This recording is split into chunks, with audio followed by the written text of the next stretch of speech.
Bismillahirrahmanirrahim. Assalamualaikum warahmatullahi wabarakatuh. Waalaikumsalam warahmatullahi wabarakatuh. Selamat sore menjelang malam sobat-sobat IAI Bekasi yang saya cintai dan juga IAI Indonesia pada umumnya. Pada podcast kali ini yang kita sebut Kursi, Kumpul Arsitek Indonesia, podcastnya teman-teman IAI Bekasi. Pada saat ini kita akan mengambil tema profesi arsitektur. Kebetulan di depan saya ada sang narasumber kita. Oh ya, kebetulan saya belum memperkenalkan diri. Nama saya Imam Setio Sucahyo, biasa dipanggil Imam. Dan depan saya ini adalah narasumber kita, gitu-nya. Atau lebih tempatnya teman sharing kita lah. Pak Deddy Budiman, Insinyur Deddy Budiman IAI AA. Kebetulan beliau ini adalah juga Ketua IAI periode berapa, Pak? 2019-2022. 2019-2022. Untuk lebih bisa mengakrabkan diri nih, Pak nih. Kayaknya kalau nggak kenal maka tak sayang ya. Karena kebetulan profesi kita akan membicarakan profesi arsitektur gitu ya. Profesi arsitek pada umumnya. Kira-kira Pak Deddy bisa nggak sedikit bercerita? Kenapa sih Pak Deddy memilih jurusan arsitektur? Kenapa nggak kedokteran? Kenapa nggak hukum? Atau nggak sipil? Ya, kalau untuk cita-cita sebenarnya sih ganti-ganti ya. Waktu kita masih sekolah SD, SMP, SMA. Saya kebetulan nggak SMA, jadi saya sekolah teknik menengah STM dulu. Oh, oke. STM. Jadi bukan dari SMA Paspal. Kebetulan nggak tahu kenapa saya ambil bangunan, tapi memang waktu masuk arsitek itu, ada gambar misalnya. Kebetulan saya suka gambar. Ya udah, klop aja gitu. Oh. Tapi belum tahu kalau arsitek itu harus gimana-gimana. Taunya gambar, asik nih. Karena sebenarnya pengen ngambil yang lebih susah. Cuman karena saya dari sekolah teknik yang memang dipersiapkan untuk kerja, jadi takut matematikanya nggak nyampe, integralnya apa segala macam. Udah deh, ngambil yang enak-enak aja deh, gambar. Kalau istilah Ridwan Kamil tuh hobi yang digaji ya istilahnya. Biasanya anak-anak arsitek itu paling takut kalau sama matematik tuh, Nah, paling itu jelimet tuh. momoknya ya. Iya. Nah terus cuman modal karena pengen gambar doang gitu, Pak? Karena modal Enggak sih. Gua bisa gambar. Lebih gitu, ke juga mengagumi bentuk-bentuk bangunan ya. Jadi memang kalau waktu kecil kita suka jalan-jalan kan, lihat Tamrin, gedung tinggi-tinggi, siapa yang buat ya? Cuman taunya dulu insinyur kan, gitu. Iya. Dan ternyata memang di balik itu ada sosok arsitek yang memang mendesain gitu. Jadi, wah keren juga nih mendesain. Jadi memang kebanggaan kita ya keren mendesain gitu kan. Betul. Jadi udah dah masuk gitu kan. Nggak taunya dijorokin. Dijorokin. Ternyata memang ya berdarah-darah ya. Jadi tugas akhir itu kalau udah lewat itu kita istilahnya memang udah merdeka lah ya. Karena memang sampai ke bawah mimpi-mimpi itu yang namanya tugas akhir. Dijorokin tapi enak ya Mas sekarang ya. Betul. Nah, tadi menarik tuh, Pak Deddy menyebutkan ada idola. Kalau arsitek itu kan katanya ada idola dari bangunan ini, siapa arsiteknya. Nah, sekarang Pak Deddy kira-kira zaman waktu kuliah bisa nggak disebutin idola Pak Deddy waktu kuliah? Misalkan yang dari Indonesia siapa, atau yang dari luar negeri siapa. Terus kenapa memilih mereka-mereka? Iya. Ya sebenarnya sih memang kalau zaman kuliah kan pasti di pelajaran sejarah arsitektur kan pasti kan dikenalin tuh ya, Mies van der Rohe, ya kan, Frank Lloyd Wright, Louis Sullivan, siapa lagi tuh. Banyak lah pokoknya ada 12 master lah istilahnya. Cuman memang masing-masing mempunyai kelebihan.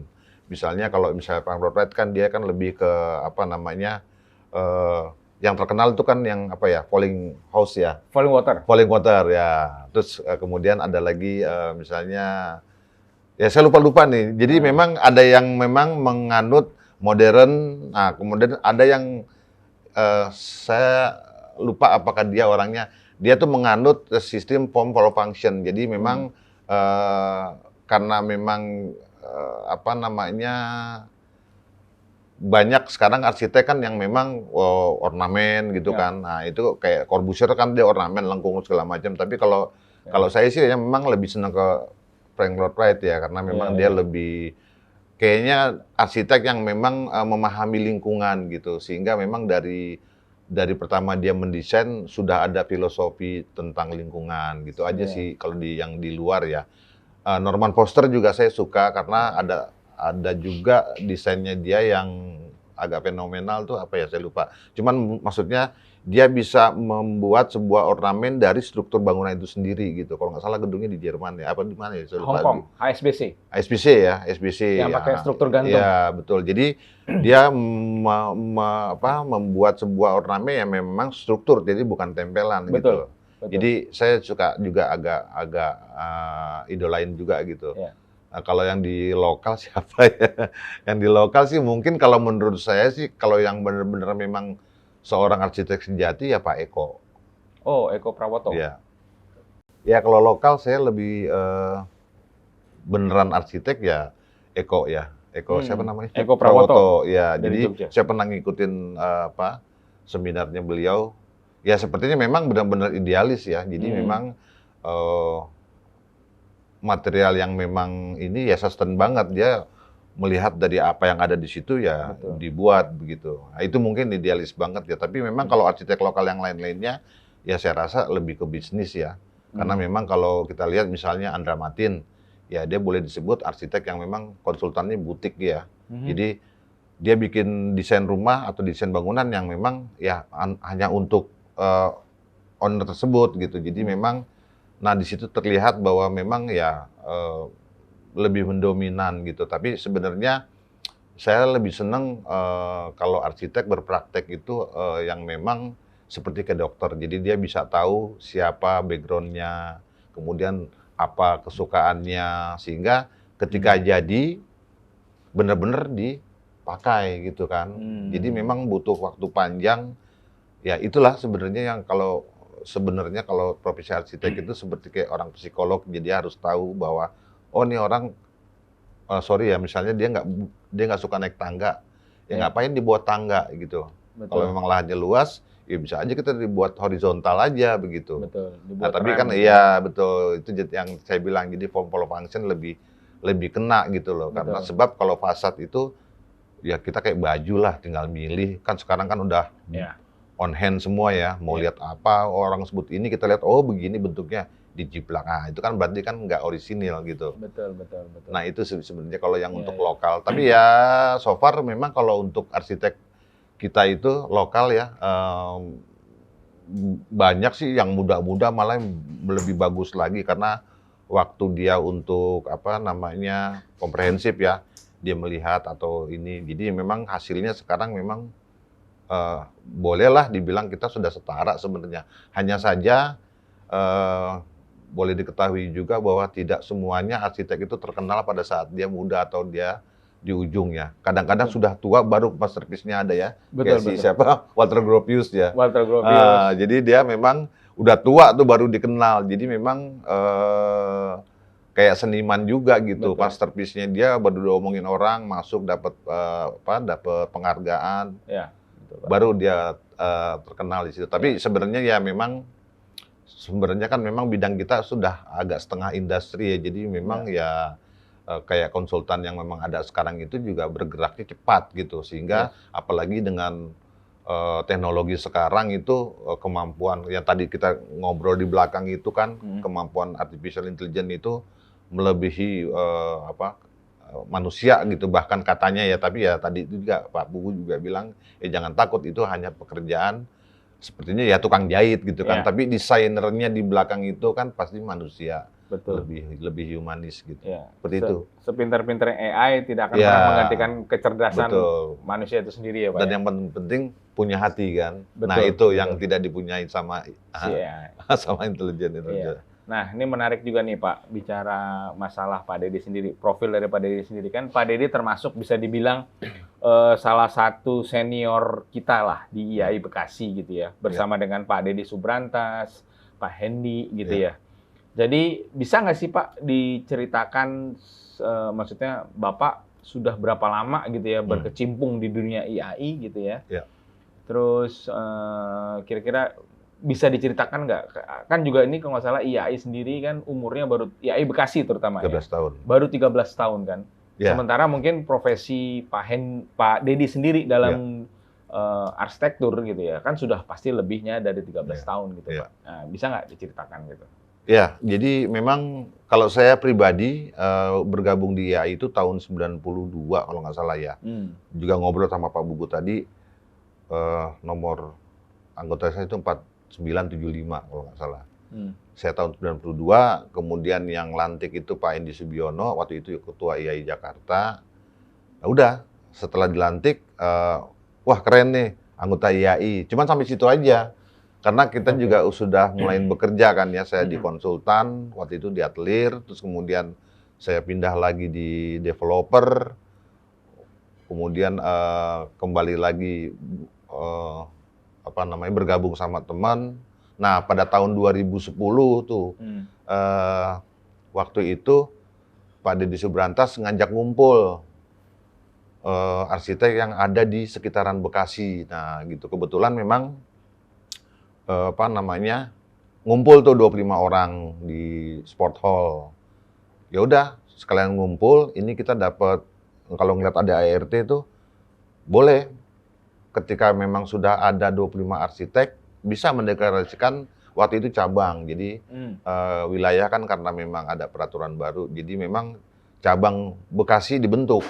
Oke. Nah, itu kira-kira kapan tuh Pak? 15 Mei 2010. 2010 kumpul-kumpul di Sport Hall-nya itu. Iya, itu. Nah, itulah sejak itu tanggal itu kita pakai untuk sebagai lahirnya Ikatan Arsitek Indonesia Cabang Bekasi. Begitu. Okay. Jadi dari 25 orang itu kita ngumpul, terus kemudian dari di Sport Hall mana Pak ya? Sport Hall Harapan Indah. Oh, oke. Harapan Indah. Jadi agak tengah lah, jadi dari Jakarta juga bisa, kebetulan yang memang pinggir gitu, Jakarta Timur, bisa ngumpul. Karena memang sejatinya bahwa kan kalau kita buat itu kan sebenarnya kan bukan buat bukan buat supaya ada tandingan nih Jakarta atau Bandung gitu. Karena memang kita Bekasi ini lucu, Jawa Barat tapi di terasnya gitu loh, di depan. Betul. Sementara juga, ini ada lagi info, anggota IAI Jakarta itu ribuan kan ya, tapi dihitung atau pernah dilihat di database, itu 700 itu KTP-nya Bekasi. Jadi kan sebenarnya potensi kan ya. Betul. Potensi gitu. Hanya saja memang karena kita waktu itu masih embrio, jadi memang dari 2010 sampai 2016 tuh kita memang belum lembaga secara utuh seperti cabang-cabang lainnya. Nah, infonya kan sebelum kita tuh yang sudah ada 3 cabang Surakarta atau Solo, kemudian ada Malang, terus Balikpapan gitu. Nah, lucunya memang saya pernah kerja di Balikpapan, sering ngumpul juga sama teman-teman yang dulu namanya cabang Balikpapan. Jadi memang mereka juga punya punya cerita, punya memang keinginan. Keinginan sendiri untuk bukan memisahkan, tapi karena memang pada dasarnya cabang itu untuk sebagai perpanjangan organisasi, perpanjangan tangan untuk mengurus hal-hal yang terkait dengan profesi gitu kan. Salah satunya yang di atas kita lagi lakukan itu kan adalah membuat penataran, terus kemudian ada seminar, workshop dan lain-lain. Jadi ya udah, kita memang niat luhurnya itu memang seperti itu, karena Bandung terlalu jauh. Betul. Ya kan, karena Bekasi masuk Jawa Barat, Jakarta juga kejauhan. Mungkin kejauhannya sih nggak begitu, tapi macetnya ini gitu. Betul. Jarak tempuhnya. Jadi apalagi kan mungkin berkembangnya Bekasi itu kan sangat cepat ya. Betul. Karena memang urbannya Jakarta itu saya tahu tuh tahun 80-an mulainya tuh.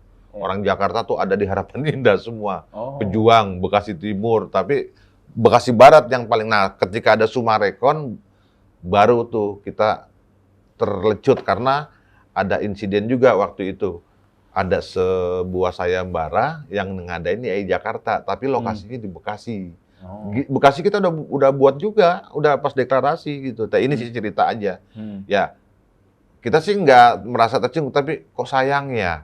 Sumarekon kok nggak tahu kalau ada IAI Bekasi. Nah, itu kita selama 2010 sampai 2016 kita ngamen gitu istilahnya, kenalin apa supaya kita memang bisa didengar gitu. Tapi ya akhirnya di 2016 kebetulan saya juga memang udah tidak bekerja lagi, saya berniat untuk buka konsultan sendiri di Galaxy. Ya udah, jadian sekretariat sendiri deh. Bukan sendiri, kita jadikan sekretariat di lantai dasar tuh. Gitu. Oke lah, kebetulan Pak Hendy waktu itu saya belum ketua, Pak Hendy menjadi ketua 2016 kan ya periodenya itu. Nah itu kita udah mulain tuh, kita buat ya macam-macam lah, kita buat seminar, kemudian buat ini, buat macam-macam lah, ada kegiatan-kegiatan yang memang sifatnya kita lebih membantu ke pemerintah kota, sosialisasi misalnya gitu. Nah kebetulan juga saya juga dipercaya waktu itu jadi salah satu tim TABG. Nah itulah karena memang kita gayung bersambut ya, kita sering, pertamanya memang secara profesional kami konsultan, jadi ketika ternyata ada ya anak-anak arsitek di Bekasi ada, punya bendera nggak? Nah, kita waktu itu memang belum punya bendera, waktu itu kita pakai bendera orang gitu, wajar lah ya. Nah baru tuh mereka merasakan bahwa ketika dipegang sama yang ahlinya, bukan ahlinya sih, sama orang yang berkompeten gitu ya, sama ini jadi baik gitu hasilnya, karena memang ya malum lah ya kalau yang namanya proyek-proyek pemerintah itu kadang-kadang ya pinjam benderanya siapa, arsiteknya mungkin juga bukan arsitek yang benar-benar di bidangnya, ya udah hasilnya akhirnya mungkin tidak sesuai gitu. Ya, sehingga sudah mulai tuh agak bergeser, sering undang kita. Terakhir sayembara, waktu itu ada sayembara sayembara gagasan untuk penataan kota kawasan. Jadi lebih ke urban gitu ya, yang Mayor Oking ini. Nah itu kita diminta membantu untuk mengorganize, padahal memang IAI kan nggak boleh berbisnis, jadi ada konsultan yang memang atau IO yang mendapat kepercayaan, tapi kita yang mengawaki. Jadi kita panggil juri, waktu itu jurinya Pak Sukada, Pak Budi Sukada, Pak Danang, satunya lagi Pak Bambang Yuda. Nah jadi tiga-tiganya kita undang sebagai juri. Lumayan itu kemarin yang datang, yang daftar juga banyak, terus kemudian hadiahnya juga bagus. Worth it gitu ya. Udah dari situ baru kita udah bisa. Ya itu tadi saya Pak Hendy juga kemarin juga jadi tim TABG Kabupaten Bekasi. Nah sudah mulai jadi mitra gitu. Yang diharapkan kan adalah sebenarnya ketika ada IAI, ada dalamnya arsitek, dia bisa melayani atau menjadi mitra untuk pemerintah kota yang dalam hal ini dinas tata kota begitu kan, sehingga memang diharapkan dapat menjadi mitra yang ya positif ya, dalam artian mungkin kalau memang ada yang tidak sesuai ya kita bisikin gitu kan ya. Karena memang iklimnya memang berbeda-beda, setiap kota kabupaten kan memang pendekatannya tidak harus sama gitu, karena memang ya kita ngalah dulu, memang kebanyakannya kita ngalah dulu, tapi pelan-pelan kita bisikin, terus kemudian kita undang untuk ikut seminar, sehingga mungkin diharapkan bahwa rejim yang ke depan nantinya tuh akan bisa sama persepsinya dengan kita gitu. Ini membangun kota nih, bagaimana caranya membangun kota? Ya harus memang dikritik dulu kan, dikritik. Nah ini yang harus memang menjadi bagian dari cita-cita IAI untuk sama-sama membangun khususnya Kota Bekasi, Kabupaten Bekasi. Bahkan kalau menurut dari Jawa Barat tuh kita memang masih bagian dari itu Subang, Purwakarta gitu kan. Bahkan Bogor, Depok gitu. Mestinya memang setiap jengkal tanah itu pelayanan arsitek itu harus ada gitu. Secara profesional ya. Jadi memang perlu dibentuk database misalnya kan. Nah, nanti ketika ada yang mau cari ya mudah gitu, database-nya kan ada berarti, karena memang ada sekretariatnya. Nah, hanya saja memang lagi-lagi IAI tidak boleh berbisnis. Jadi memang kalau kita contoh Jabar ya, itu mereka banyak komunitas-komunitas Pak. Jadi komunitas-komunitas itu yang memang berdiri sendiri, tapi mereka bagian dari anggota juga gitu. Nah, itu diundang, diajak workshop, dikenalkan gitu kan. Nah, ini yang saya harapkan nanti ke depan teman-teman yang setelah saya itu bisa seperti itu gitu. Sehingga apapun yang kita kerjakan itu bermanfaat, dan lagi jangan melihat keluar dulu. Jadi kita istilahnya makan aja dulu yang di depan hadapan kita nih. Betul. Piringnya kita habisin dulu, jangan lihat piring yang lain. Karena memang pada dasarnya kita memang harus membangun di lingkungan kita dulu gitu. Nah, ini adalah perjalanan yang saya rasa tidak akan habisnya. Jadi ya harapan saya sih untuk IAI Bekasi mungkin lebih banyak mengadakan seminar, workshop, bahkan sosialisasi. Nah, ini sebenarnya memang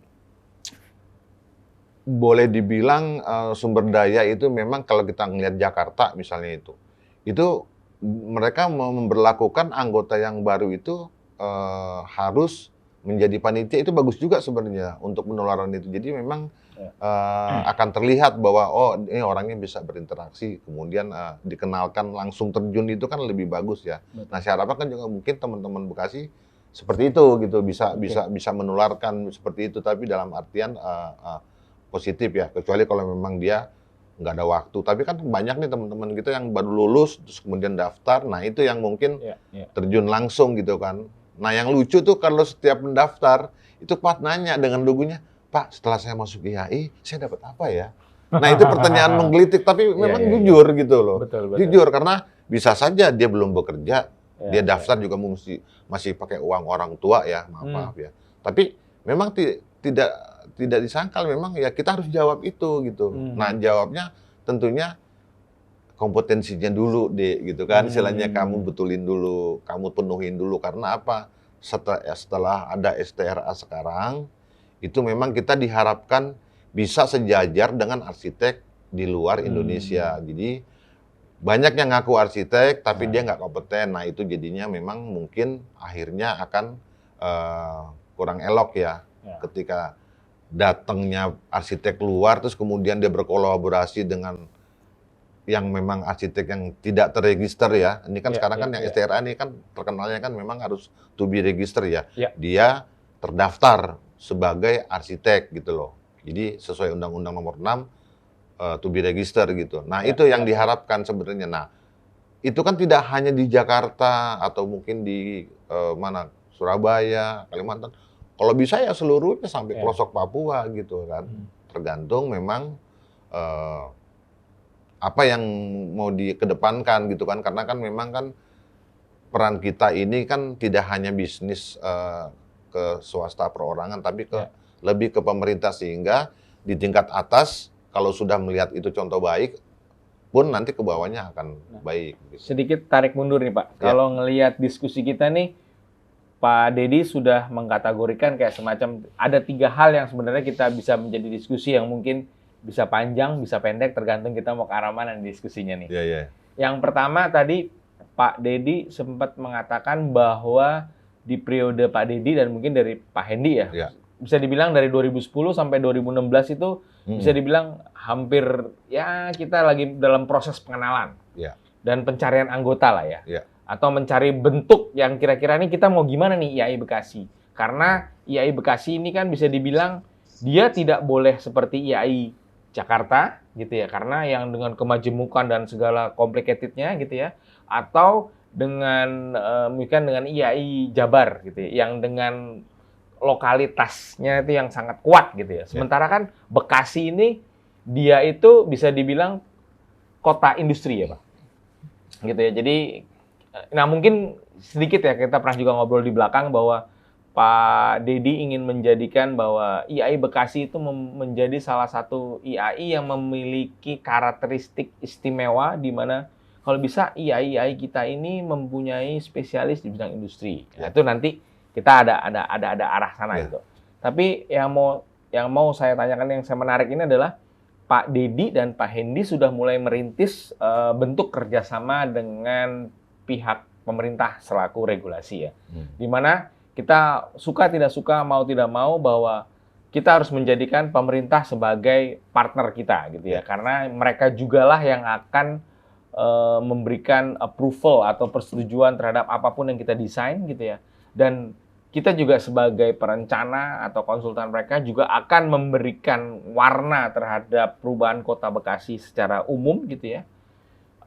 Dan juga sebenarnya juga kita dari IAI kan kalau tadi Pak Dedi bilang kita tidak boleh berbisnis ya.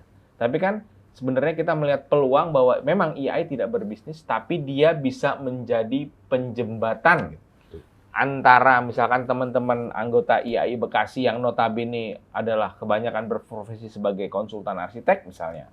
Atau mungkin juga kalau dilihat umur-umurnya kan banyak generasi dinamis nih ya, banyak yang masih muda, energik gitu ya. Mereka pasti juga desainnya pasti kan cukup menarik lah gitu ya. Berbeda dengan mungkin rekan-rekan yang sudah lebih senior gitu ya.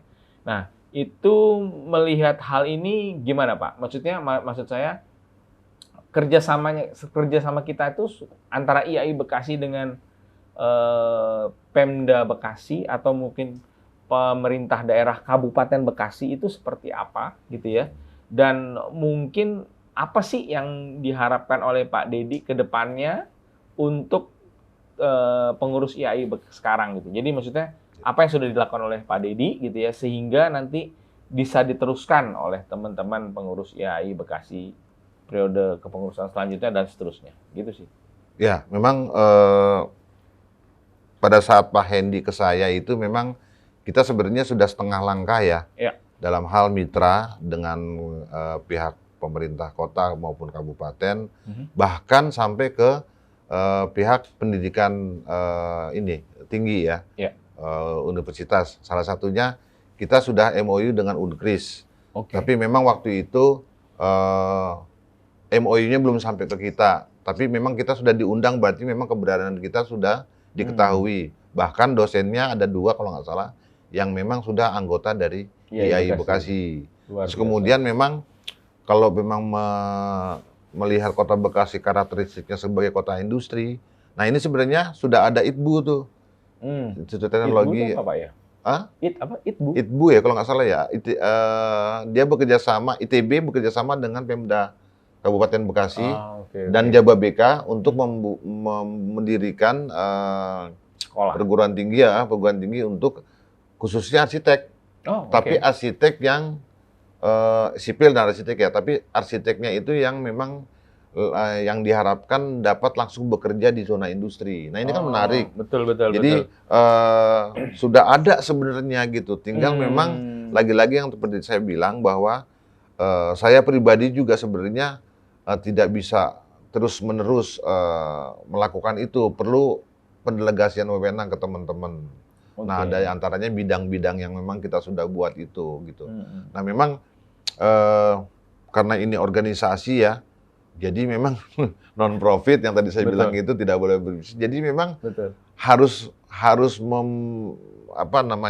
rela dulu ya, waktunya, terus kemudian bisa sabar, dan memang tentunya harus juga melihat juga peluang gitu, mana yang, nah peluang itu yang nanti akan dikembalikan ke masing-masing. Jadi memang ketika ada pekerjaan ya harus ikut aturan bahwa memang klasifikasinya memang harus ada, terus kemudian memang punya, kalau tidak punya ya kita kan kembalikan lagi kan yang namanya tender atau apa ya memang harus secara administratif dia lengkap, terus kemudian itu tadi harus kompeten kan, karena misalnya bikin ustek nih.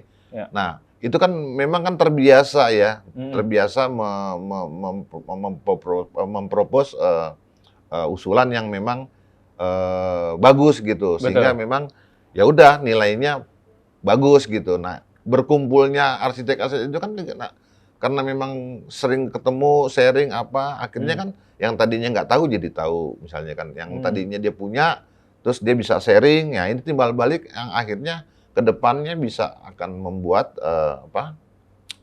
anggota itu rata begitu ya, rata gitu. Jadi dan yang paling penting adalah pendokumentasian itu. Nah ini yang mungkin cita-cita saya, mungkin Pak Ali sebagai ketua yang terpilih nanti itu, pentingnya pendokumentasian, salah satunya database juga gitu. Jadi karena memang sekarang udah digital, segala sesuatunya paperless, Nah, itu yang tidak bisa hilang kan ketika paperless, banjir lah apa. Nah, tapi kita masih punya sebuah database yang memang tidak akan pernah hilang gitu kan, sepanjang di-maintain gitu ya. Sehingga memang apa-apa yang sudah kita lakukan, nah sebaiknya dilakukan kembali atau bahkan ditingkatkan. Betul. Nah, yang saya sering ikut meeting dengan teman-teman baik lewat Zoom maupun offline itu plan Pak yang penting. Plan itu adalah karena kita memang terbiasa bekerja plan kan ya, memplanning, jadi ya diimplementasikan bahwa sebuah kegiatan itu kalau tidak di planning jauh-jauh hari dengan timeline yang memang baik, hasilnya akan baik, paling tidak tidak ketinggalan lah istilahnya, karena memang semuanya based on waktu yang sudah diatur dan diukur gitu. Seperti itu Pak Imam. Jadi harapan saya memang untuk IAI Bekasi ini salah satunya itu bisa membuat karakteristik potensi bahwa di Kota Bekasi ini kalau memang mau bikin pabrik misalnya atau mau bikin warehouse gitu, ya sudah teman-teman IAI Bekasi begitu. Betul. Nah, ini yang kita sebenarnya peluang itu, karena kan sekarang kan spesialisasi kan ya. Spesialisasi karena arsitek untuk rumah sakit, Pak Utomo, arsitek stadion siapa, Pak Jiprang atau Pak Timi misalnya. Nah, kenapa tidak kalau dari Bekasi itu ada mungkin ya, entah saya, entah Pak Imam, entah teman-teman yang lain, namanya sudah bukan terkenal, masterpiece-nya sudah. Nah, ini yang juga penting bahwa pendokumentasian kalau proyek-proyek pribadi itu sering juga dibuatkan masterclass ya, istilahnya. Design session.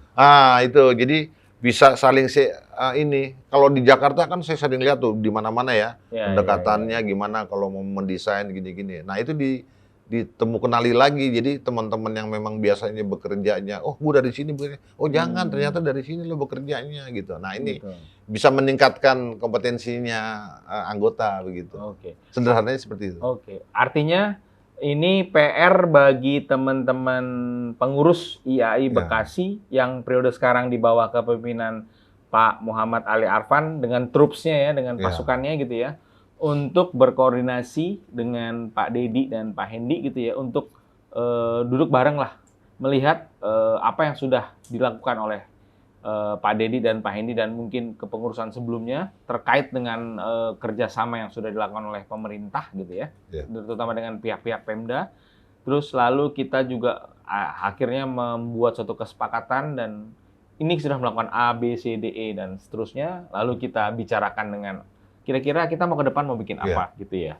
Lalu kita bicarakan dengan Pemda atau pihak instansi terkait gitu ya. Sehingga harapannya apabila MOU sudah tercipta dengan baik gitu kan, sehingga ini kan akan memberikan peluang. Jadi misalkan ada proyek misalkan untuk penataan taman kota di misalkan di Jaka Sampurna misalkan. Ini hanya contoh saja. Itu akhirnya yang diundang pertama kali adalah tentunya teman-teman dengan member IAI Bekasi gitu ya, yang bisa menjadi diistimewakan atau bisa dibilang yang mendapat prioritas gitu. Karena itulah mungkin ya kalau dibilang kayak tadi ada kan yang anak baru lulus gitu ya, nanya Pak Dedi, maaf. Pak, kalau saya sudah penataran, sudah ini sudah jadi anggota IAI, terus manfaat jadi anggota IAI apa gitu. Ya mungkin manfaatnya itu gitu ya. Jadi kita juga bisa nantinya mungkin bisa menciptakan suatu semacam job list gitu ya, atau jadi yang dari pemerintah kalau misalkan ternyata misalkan di pemerintah Pemda Bekasi atau Pemda Kabupaten Bekasi itu mau ada pekerjaan A, B, C, D, E gitu ya. Nah, IAI Bekasi bisa merilis misalkan pekerjaannya, jenis tendernya apa, dan mungkin bisa mulai melibatkan seperti itu gitu kali Pak ya? Ya, nggak seperti itu juga. Maksudnya gini, bahwa tadi saya bilang kan sekarang kan mungkin kalau pekerjaan PL bisa langsung gitu ya, penunjukan langsung. Mungkin lebih baik pendekatannya kita minta pemerintah untuk melakukan kegiatan sayembara kali ya. Jadi ketika sayembara itu memang itu kan berarti kan memang tidak melalui mekanisme yang harus ini dulu punya punya kualifikasi BG sekian atau SBU sekian gitu. Betul. Tapi benar-benar konsepnya dulu disayembarakan. Jadi konsepnya itu bisa men-trigger bahwa ketika konsepnya menang, nanti DED-nya dia diikutkan gitu misalnya. Tapi kalau misalnya memang proyek yang memang di dalamnya engineering udah ada ya itu memang harus DED ya. Tapi kalau dia bisa memisahkan bahwa ini konsepnya arsitektur kawasan misalnya kan. Nah, kawasan kan lebih ke urban. Jadi memang daripada lo ngeluarkan uang terus kemudian hasilnya nggak baik, kenapa enggak langsung dibuat sayembara sehingga mungkin nanti hasilnya akan baik. Nah, kompetensi itu juga akan nanti teruji kan, teman-teman yang di Bekasi, yang di Papua, di Aceh akan ikut kan. Tapi yang menang duluan kan kita, karena kita sehari lewat gitu. Feels-nya dapat seperti itu, Pak Iman. Karena kita orang Bekasi gitu ya, jadi bisa lebih gampang. Sebenarnya dari IAI ini karena kita adalah institusi profesi gitu ya. Jadi kita tidak bisa menentukan pemerintah tuh harus begini dan begini gitu. Tapi kita bisa istilahnya menciptakan peluang pekerjaan. Betul. Di antaranya dengan mengadakan sayembara tadi gitu ya. Kalau kita dengan mengadakan sayembara tadi kan kita jadi tahu ya, karena memang misalkan walaupun peserta sayembara itu tidak mesti notabene anggota IAI Bekasi, tapi kita buka pada IAI nasional. Tapi anggota IAI sendiri ini memiliki suatu advantage atau kelebihan di mana ya karena daerahnya di Bekasi, ya dia tiap hari melihat gitu ya. Otomatis sense of design-nya atau feeling of place-nya tuh bisa lebih dapat gitu ya Pak. Dan mungkin itu yang menjadi satu modal ya, menjadi modal untuk bisa membuat sesuatu yang lebih Bekasi lah ceritanya. Dibandingkan mungkin kalau pesertanya dari IAI Jabar atau IAI Jawa Timur atau mungkin IAI Sulawesi yang dimana kultur mereka itu sudah berbeda banget dari segi budaya, dari segi bahasa, bahkan dari segi arsitektur sendiri pun langgam bahasanya juga sudah beda gitu ya. Nah, menarik dengan sayembara gitu Pak ya. Kan saat ini nih kalau tadi Pak Dedi bilang banyak arsitek-arsitek kita yang terutama yang kayak baru lulus yang dari misalkan tadi yang dari yang sekolah antara ITB dengan Jababeka ya mereka bikin, terus ada arsitek industri gitu ya. Nah, itu kira-kira Pak Dedi sendiri melihatnya seperti apa tuh Pak? Apakah ini suatu maksudnya suatu hal yang kalau memang IAI bisa mewadahinya dengan baik, ini bisa menjadi suatu spesialisasi yang dimana ini akan menjadi suatu kekuatan utama. Artinya IAI Bekasi sebagai IAI cabang, tapi karena dia memiliki spesialisasi, di IAI Bekasi lah, di situ banyak arsitek-arsitek jebolan industri. Artinya maksudnya arsitek yang kalau kayak Pak Adi Utomo, beliau spesialis rumah sakit gitu ya. Atau Pak Timi spesialis stadion gitu kayak tadi Pak Dedi bilang. Tapi misalkan ternyata di IAI Bekasi itu ada arsitek Dedi Budiman atau arsitek Imam Setio atau arsitek Ade Nugroho atau siapapun lah gitu ya. Yang dia ternyata mempunyai spesifikasi orang ini spesial untuk industri. Jadi kalau industri datanglah ke Bekasi. Nanti sama pengurusnya akan diberikan list arsitek yang memang bisa mendesain jenis-jenis bangunan industri. Karena kan kalau kita lihat bangunan industri itu kan kalau zaman kuliah itu kan satu mata tidak pernah diajarkan kalau saya rasa. Tidak pernah ada. Nggak pernah ada namanya studio tuh tiba-tiba misalkan studio perancangan arsitektur 2 bikin pabrik mentega gitu. Kan nggak ada. Yang ada kan misalkan bikin rumah sakit ibu dan anak atau misalkan bikin let's say bikin mixed use kalau sudah yang PA-nya sudah tinggi gitu ya. Misalkan kalau yang sudah menjelang tugas akhir nanti bikin stadion lah atau bikin apapun gitu ya Pak. Jadi itu menurut Pak Dedi gimana tuh Pak? Kira-kira apa yang mesti dilakukan oleh IAI sendiri sebagai wadahnya gitu? Ya tentunya harus bergerak dari segala arah dalam hal ini, bukannya hanya membegging ya istilah Pak Hendi itu. Jadi kita memang harus juga menunjukkan bahwa lewat sebuah karya yang memang ada, kemudian bahkan kalau misalnya memang pernah dapat sayembara terus kita ulas yang tadi saya bilang, diulas lagi, terus ya pendekatannya memang harus banyak dan tidak bisa semudah kita membalikkan telapak tangan karena pengakuan itu kan memang harus ada buktinya ya. Betul. Sehingga memang dalam rangka kita menuju itu cita-citanya kita harus buat plan, kita buat roadmap-nya ya istilahnya ya. Yeah. Nah, itulah yang memang tadi saya bilang pertama adalah pendokumentasian, terus kemudian seringnya diadakan diskusi-diskusi dengan stakeholder yang terkait ya kan, entah itu ke pemerintah kabupaten misalnya yang memang notabene kawasan industri ada di situ semua, bahkan kawasan industri yang terdapat zona-zona fasilitasnya kan yang kita lihat Orange County misalnya. Betul. Itu kalau kita lewat Bandung orang nanya ini Bekasi ya? Iya, masa sih? Nah, jadi memang tidak ini orang pikirkan bahwa industri mah cuma pabrik sama gudang doang, tapi di dalamnya kan ada orang yang tinggal di situ. Betul. Bahkan ada rumah sakit. Betul. Nah, itu kan ini tersendiri, tantangan tersendiri bahwa pertama adalah dari zona dalam industri itu ada kalau nggak salah 12% dia boleh ada untuk zona yang tadi itu saya sebut.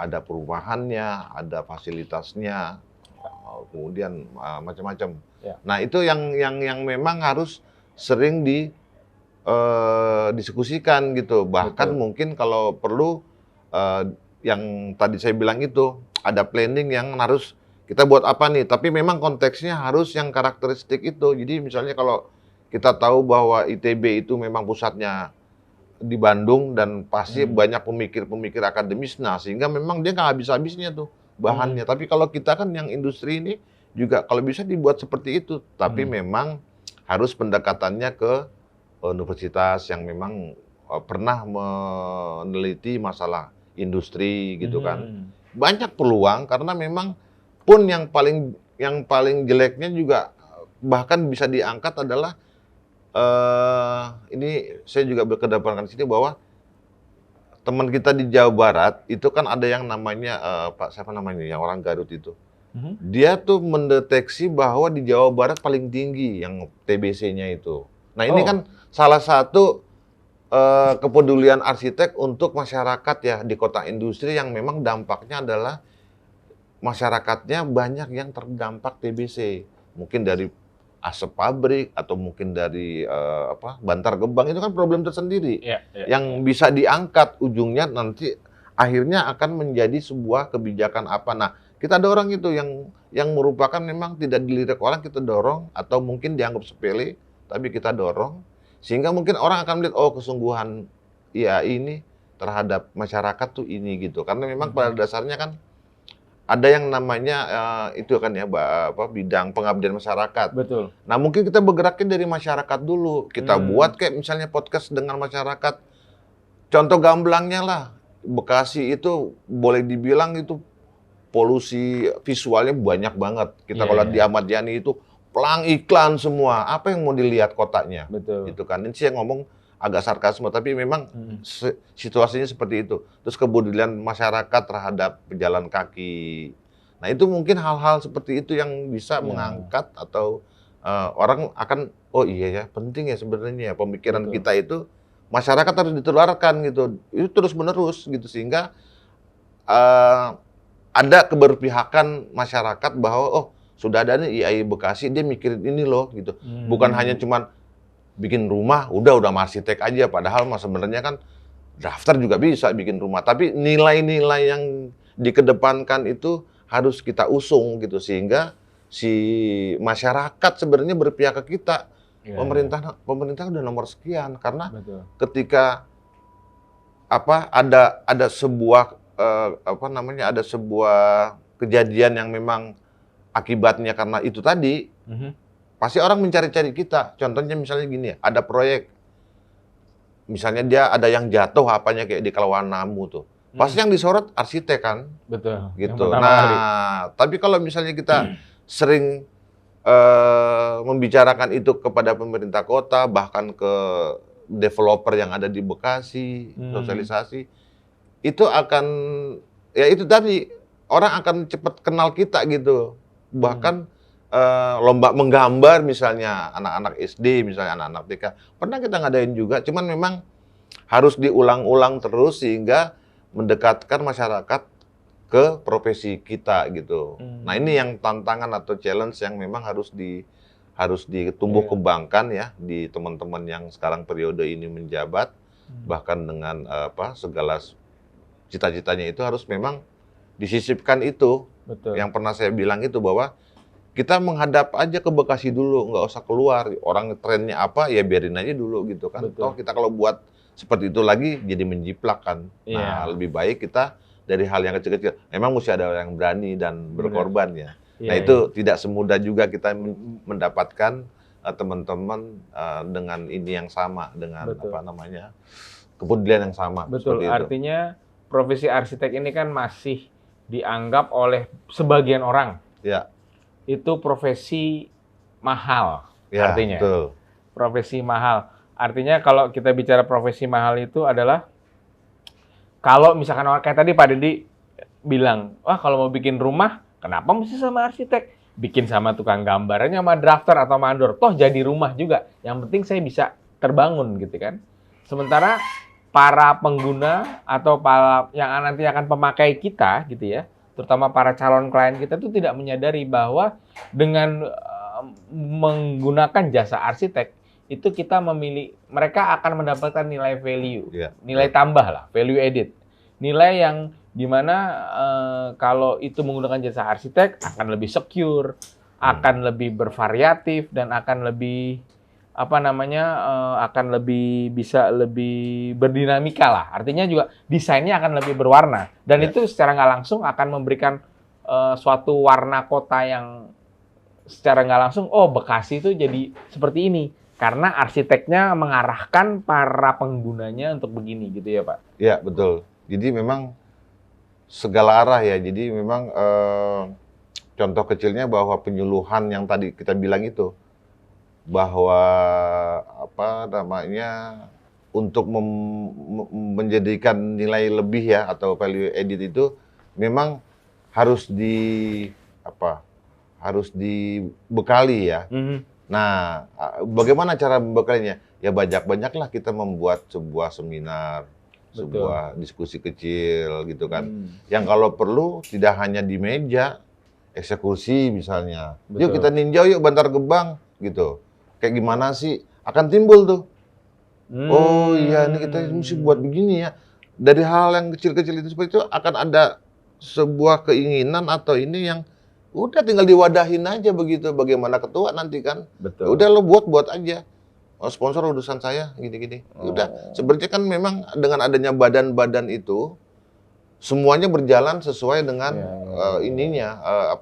bidangnya. Hanya saja pada suatu tahap tertentu mereka harus memang saling bersinergi gitu kan. Sehingga yang tadi kita bahas itu bahwa pada saatnya nanti masyarakat akan mengenali kita dan memahami kita, sehingga apresiasi terhadap arsitek itu akan dengan sendirinya ya memang ada nilainya begitu. Karena kan memang kita melihatnya kan banyak kelas-kelas juga ya. Nah itu tadi saya bilang, jadi kalau memang yang kelas bawah, bener-bener bawah ya udah kita memang amal. Kita mau buatin rumah yang bagus, yang tadi itu yang sirkulasinya bagus gimana sih? Kan sederhana tuh. Bagaimana mendesain rumah dengan sirkulasi yang baik itu kan gampang. Tapi ketika diomongin terus akan banyak